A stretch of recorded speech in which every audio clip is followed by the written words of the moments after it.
paints your noose like an old man. He's got you thinking about your death and you are frightened.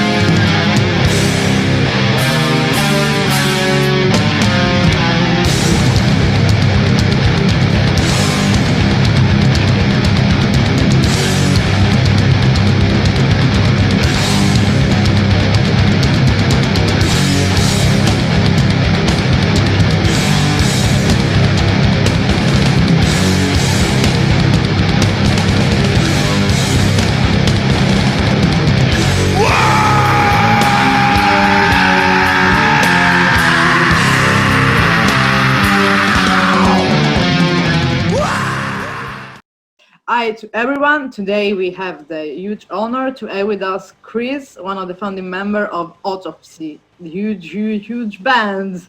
Nice to have you with us, Chris. It's good to be here.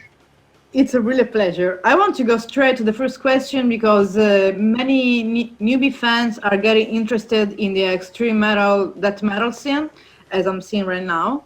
So just an introduction of Autopsy history, even briefly, and the current lineup.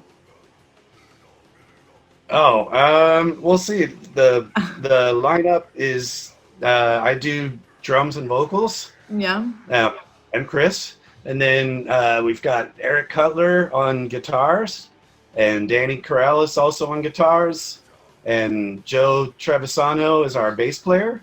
Yeah. And that's us. And we started off in 1987 when we were teenagers. When I was born.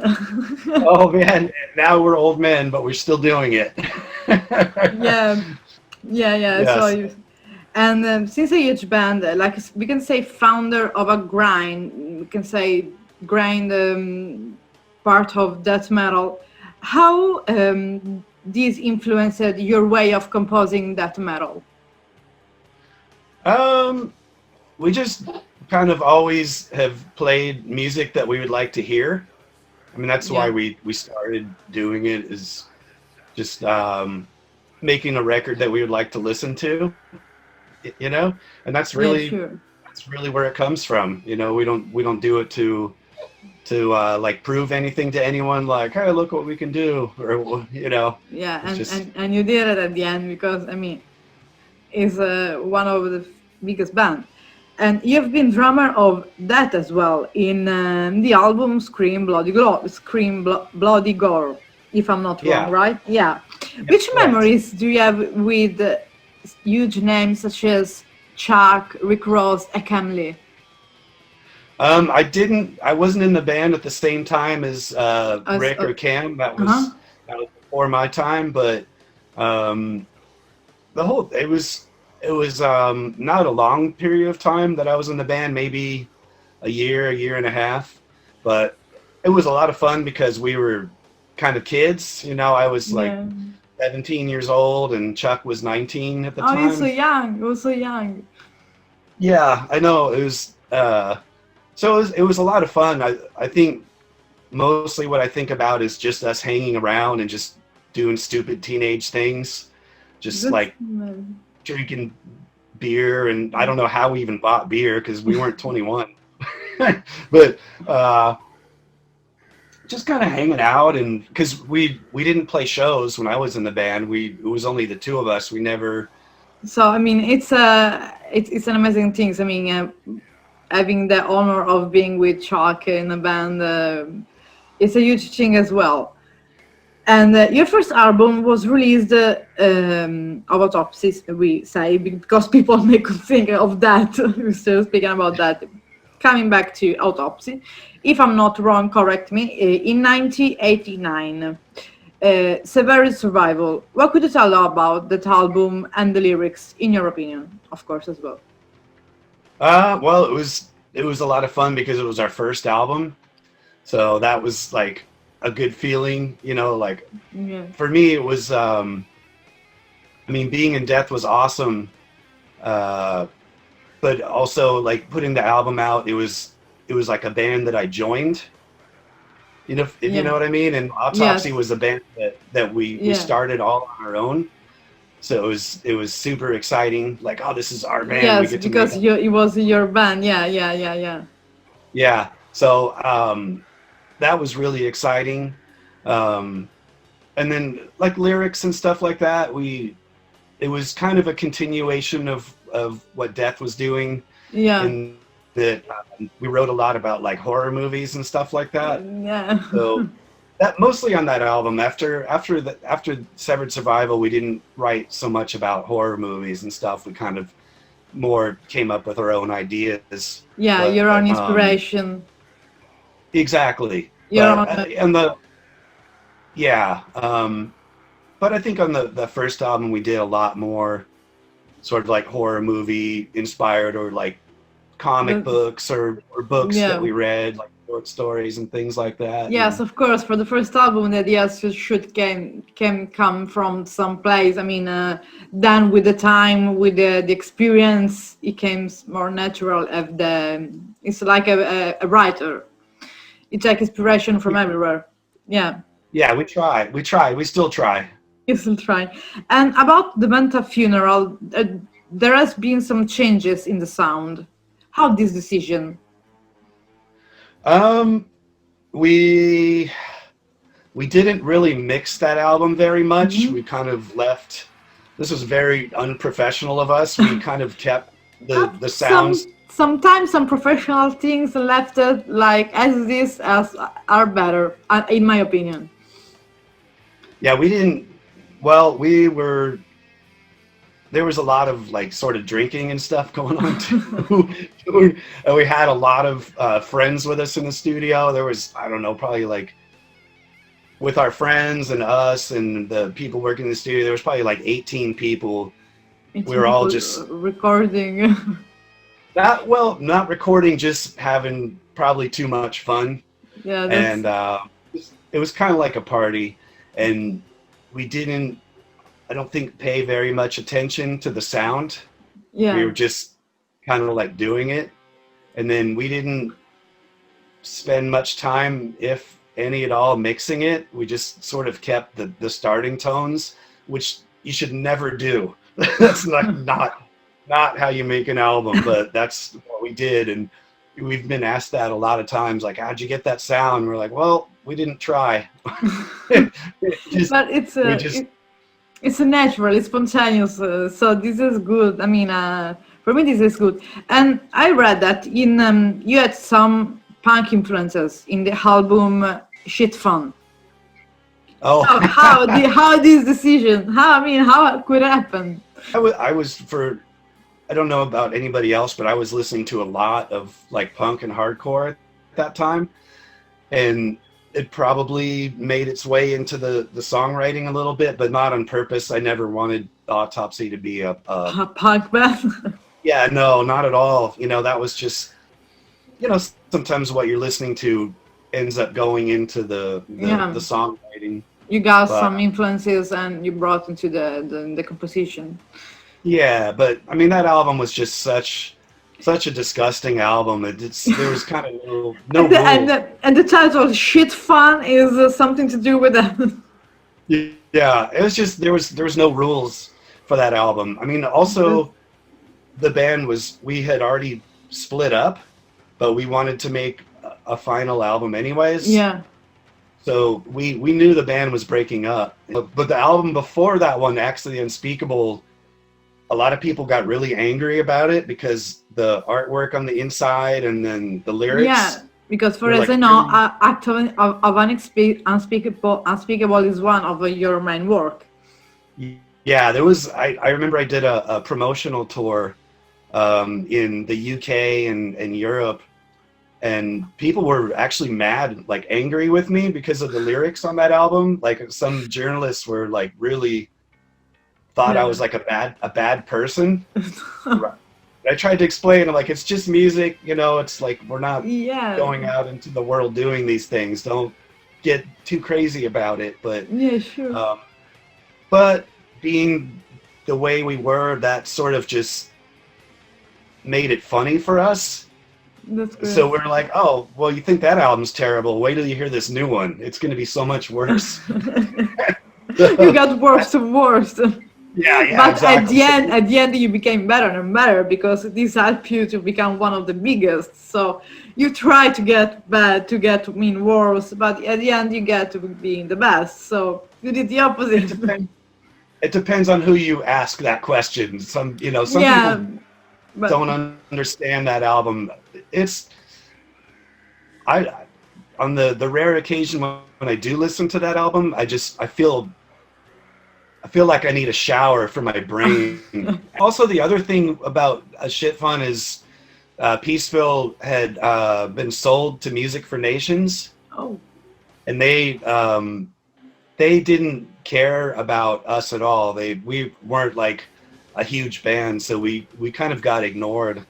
And so that was another part of it. It was just we're like, fuck it, let's just make the most disgusting album we could possibly make, and people will have to deal with it.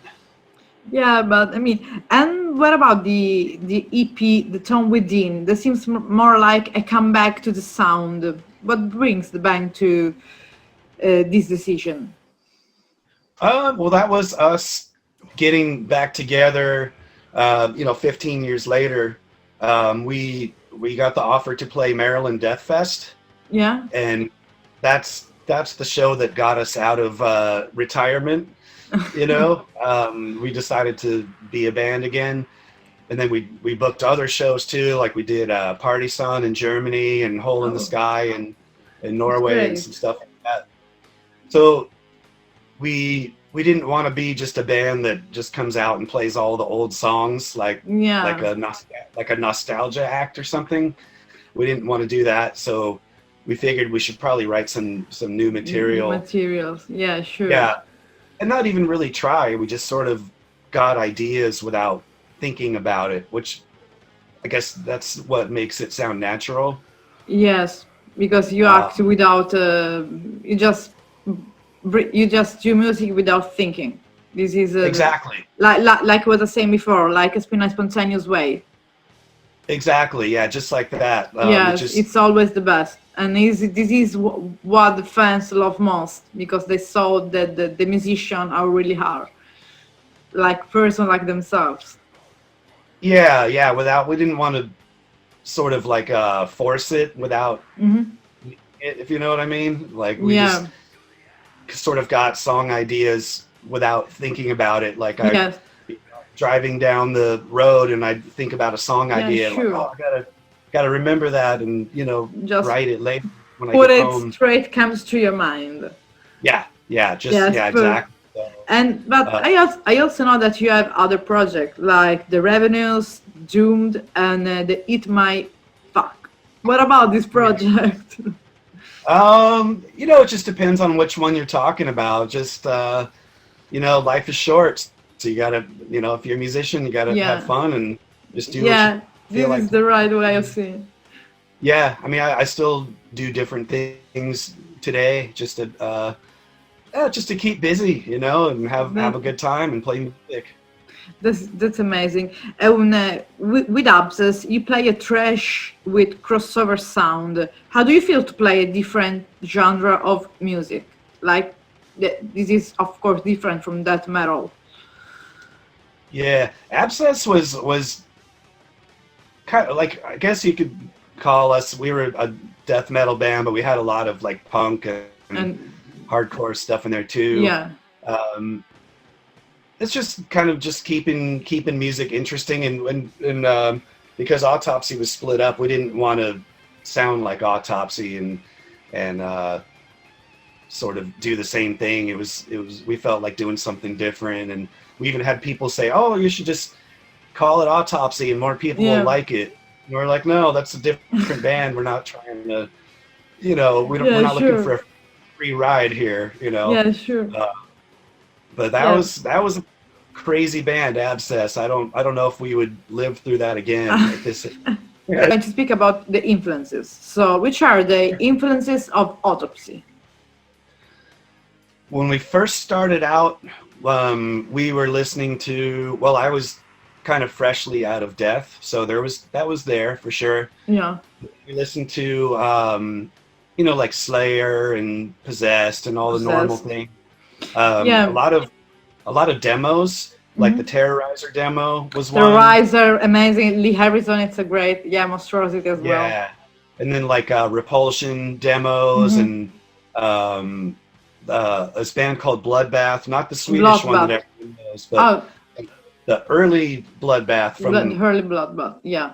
from that Danny, who later joined Autopsy, he was in that band Bloodbath, Okay. and we love that. And then also a lot of sort of like doomy or heavier things like Yeah. Black Sabbath and But Trouble and Candlemass and Saint Vitus and Candlemas Witchfield. with I hope Candlemas with Robert Lowe. I hope. Oh, cool! Yeah, this is when like the first album was out, the Yeah. Ethicus Doom Metallicas. We love Yeah. that. But we listen to other things too, like Alice Cooper and Robin Wow. Trower and Cream and Mahogany I Rush. mean, And from hard rock to trash to death. I mean, and then yeah, or like Frank extreme Zappa. death with Terrorizer. I mean, Yeah, yeah, yeah. But we didn't want to sound like any of those bands though, but that's the stuff that we're listening to. yeah, that's amazing. And for you, Chris, your personal influences, which are mainly?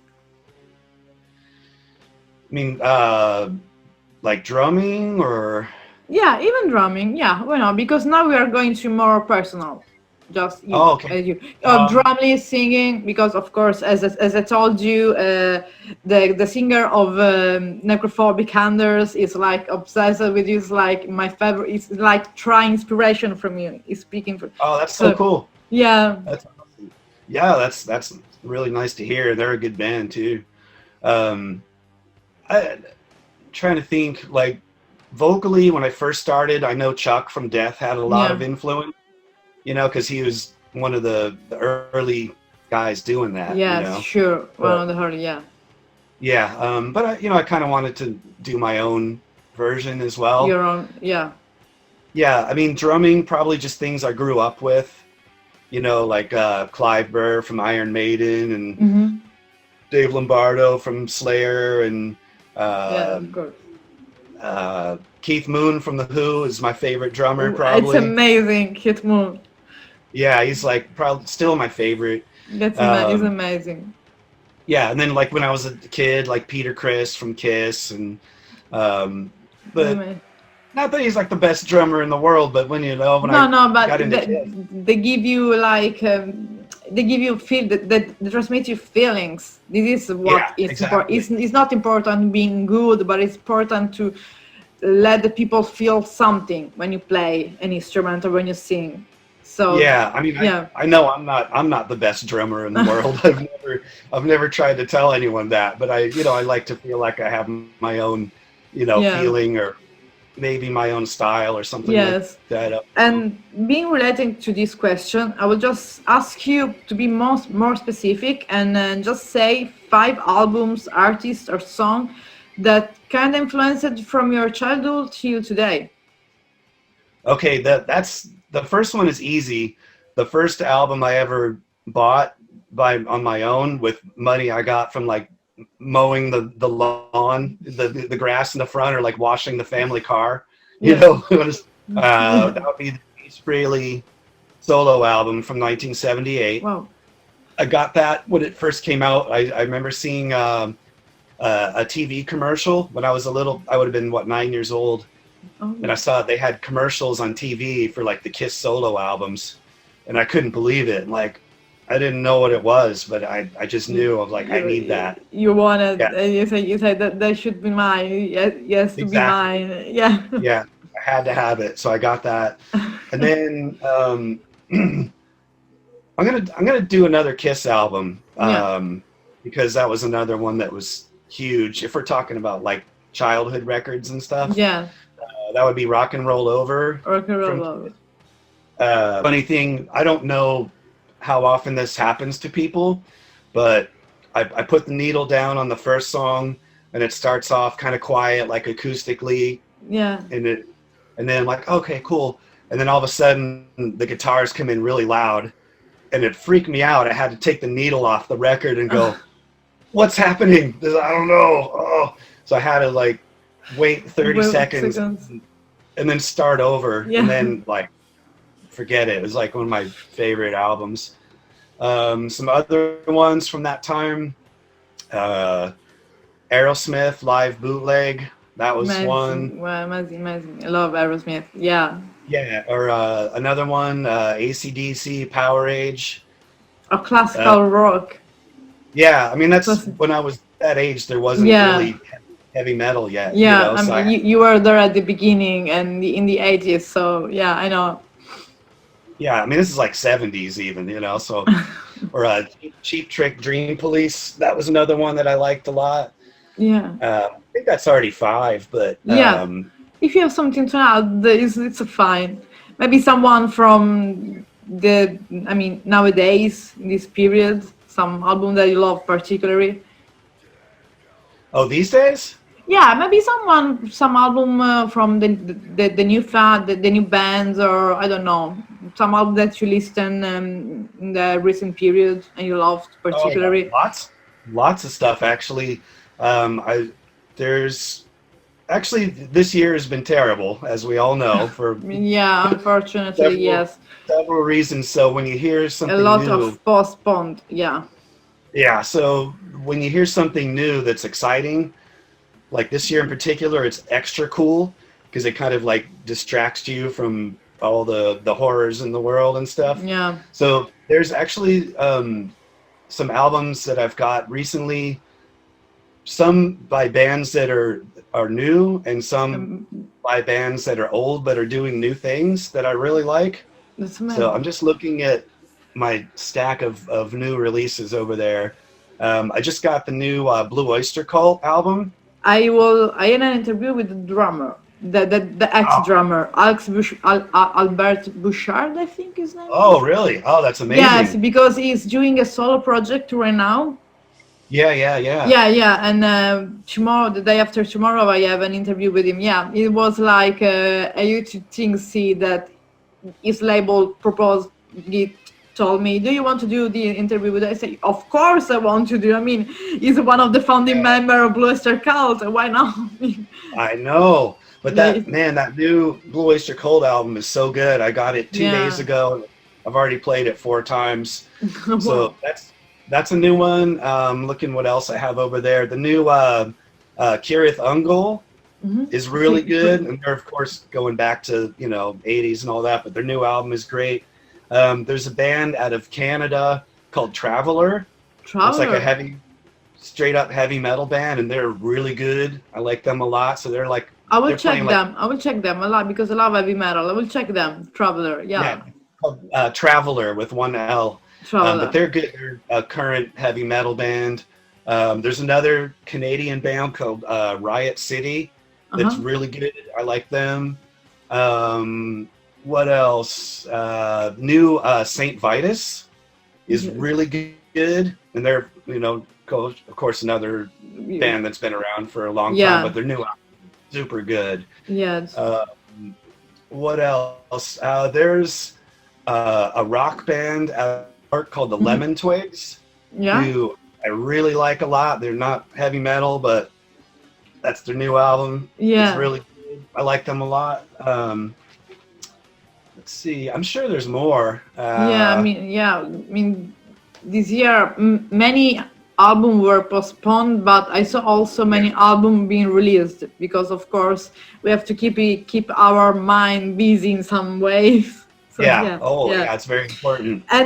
And what about? I mean, you have some special memories about touring with Autopsy. Could be funny moments or whatever you remind mostly. Uh, yeah. I mean, touring is funny because there's the good and the bad. There's Yeah. good times and bad times. I mean, in the early days, chapter one of the band, we played a lot of shows where there weren't many people there. Like the early day Yeah. before we had an album out, we'd play a show and there'd be like 10 people there. The No, people, oh my God, now are like 1,000 people. yeah, now we could play for like 10,000 or something like Yeah. that. But in the early days, it was we were trying to be be known, you know, like here's our band, come see us.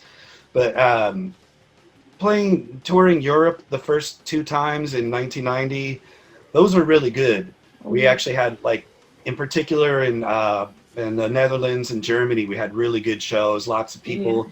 But the bands we toured with were a lot of fun. Bolt Thrower was one in particular that we just really got along with really well. They were a lot of fun. They were hilarious, just always making us laugh, and just like we kind of just got to be, you know, good friends right away. It's amazing when you have also a good relationship with your bands we are touring to. It's a good thing. Oh yeah, for sure. I mean, we got along good with all the bands we played with. You know, in the early days, we toured with them and Pestilence and Morgoth and Pestilence, Patrick, the great Patrick Mamali, yeah. Yeah, and then Morgoth was another one, and Incantation. Amazing. Yeah, stuff like that. And we got along good with all those guys. And you toured with, Yeah, and then like after the band reformed, we didn't do any tours, just individual shows or festivals or whatever. But I think that like the early tours, just the people you're with, that is the best memories, I think. Like being in a tiny van with like 3 bands all packed in it together, being young, drinking beer, having fun. Don't remember what happened the last time. Yeah, if you're in a small van and there's 3 bands packed in it, you really hope you all get along well, which we did. So that's amazing. Cool. And I mean, because we are at the last question, we were speaking about touring and all this stuff. What are the future projects for Autopsy? There is some touring, some participation, some festivals. I don't know, because right now, I mean, with this virus, COVID. that everyone loves it. Yeah, I mean, we had a bunch of shows booked for this year.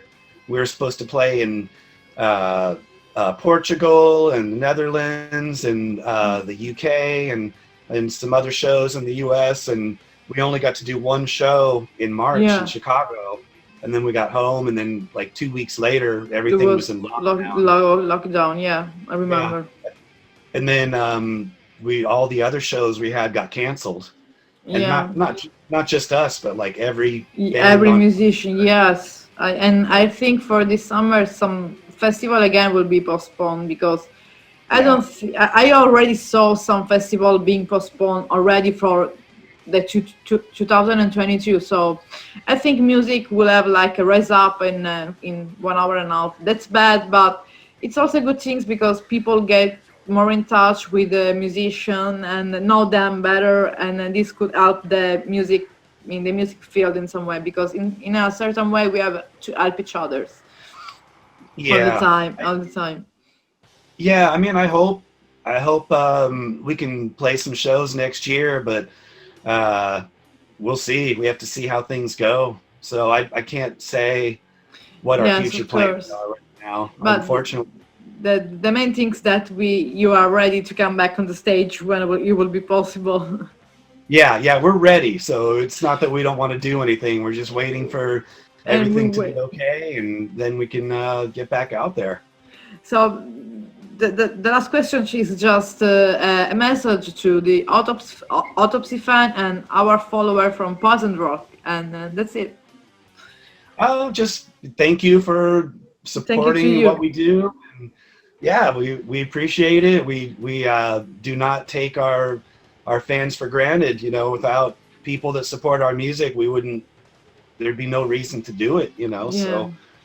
So thank you for that, and anyone watching Poison Rock, you know, thank you for watching. Thank you for being with us. Thank you for being with us. It was really an honor and a pleasure.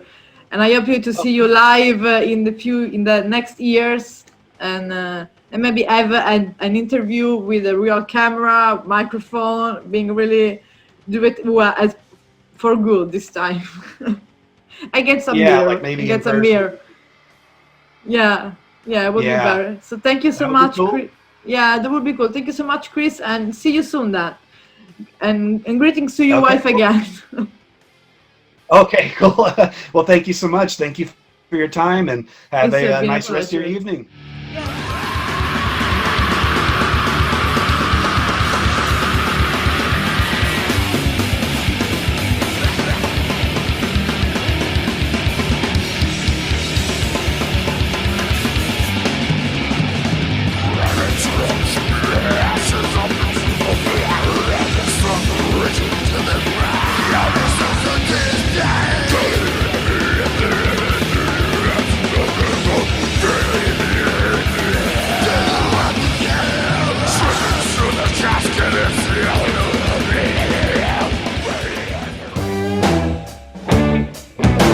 You can't refuse what the old man whispered to the preacher during the sermon. He's a saint to the fools of the old land, but we can see straight through the tricks that he